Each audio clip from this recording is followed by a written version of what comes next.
Hey, how's it going, guys? Today I'm going to talk about my home defense AR-15 setup. So starting off with the heart of the rifle, which is the barrel and bolt carrier group. This is a APOC Armory cold hammer forged barrel, 4150 steel. It's nitrided. It's 223 wild chambered, and the cold hammer forging just lends itself well to durability, accuracy, and it's just overall a really nice barrel that'll last very long. Here we have a PSA nickel boron bolt carrier group. It's an M16 profile, 8620 steel carrier, 158 Carpenter steel bolt.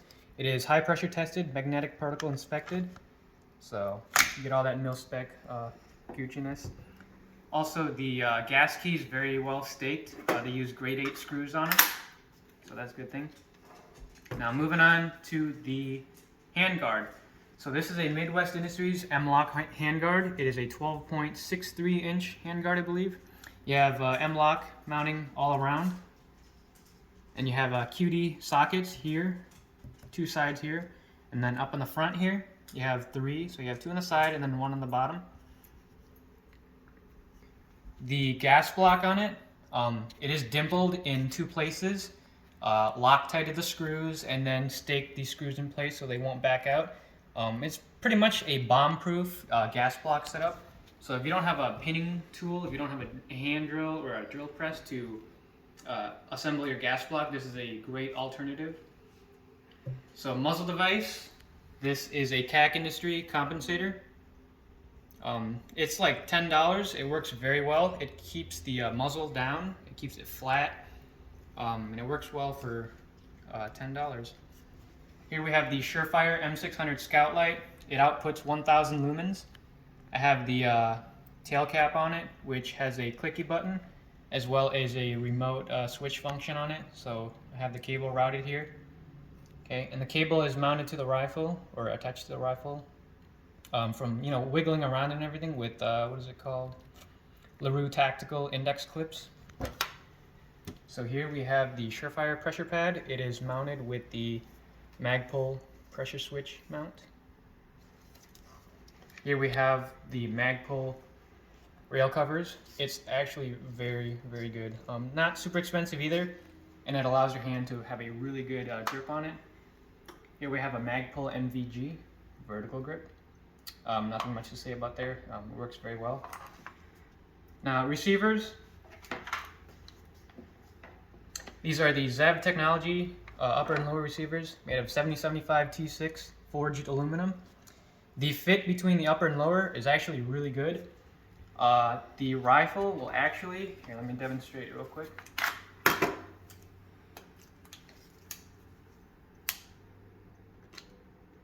So as you can see, I pulled that pin out, right? Now it's actually so tight fitting that it actually holds the gun together with the pin removed. So what you have to do to break it open is you actually have to hit it like that with a pretty substantial force, and it'll separate the two.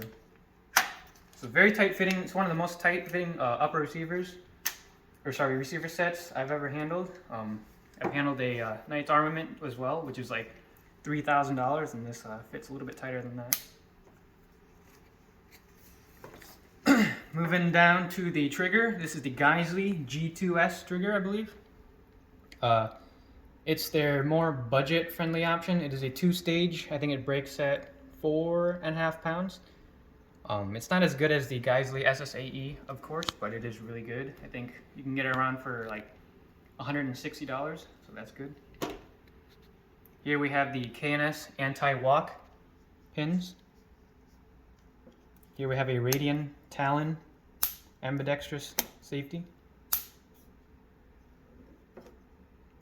Magpul K2 Plus grip, so it's got that rubberized overmold on it.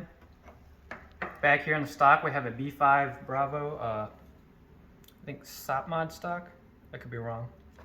Yeah, but it's a very nice stock. It has storage compartments on each side. I think you can hold 8 CR123A batteries in there. Here we have a Bravo Company manufacturing buffer tube, castle nut, and end plate. So I have a QD Sling on there. Okay. The buffer tube is made from 7075 T6 aluminum. It is a regular carbine buffer that I have in there, carbine buffer and spring. It's not the H1 or the H2, but that's fine. On this medium, or was it on this mid-length gas system, it's actually pretty soft shooting, so you don't really need anything heavier than I think H1. So Sling, I'm running the Magpul MS4 Gen 2. So the Gen 2 version is what allows you to switch it from a 2-point sling to a single point back here, just like that. So I don't really recommend using a 1-point sling. I think the gun just flops around a little bit too much, but you do have that capability if you do like to run it. So Magpul Embus Gen 2s are what I'm running for backup iron sights. Not too expensive, and they work very well. So I think you can get a set for about $90, and like I said, work very well. As for the charging handle, I have a Bravo Company Gunfighter charging handle. It's ambidextrous. It's got quite large latches on it, and it just works very well. I'd put it up there with the Radian Raptor charging handle, which I have on some other guns as well. Red dot sight, this is the Holosun HS503GU. It has the capability to go from a dot and then a circle dot. If you want, it has 12 brightness settings, and it has a 50,000 hour battery life on setting number 7 or 8. So you can leave it on for a couple years and you don't have to worry about batteries. So yes, I think I covered everything. I don't think I'm forgetting anything, so if you like the video, leave a like, comment, share, subscribe. I'll see you in the next one.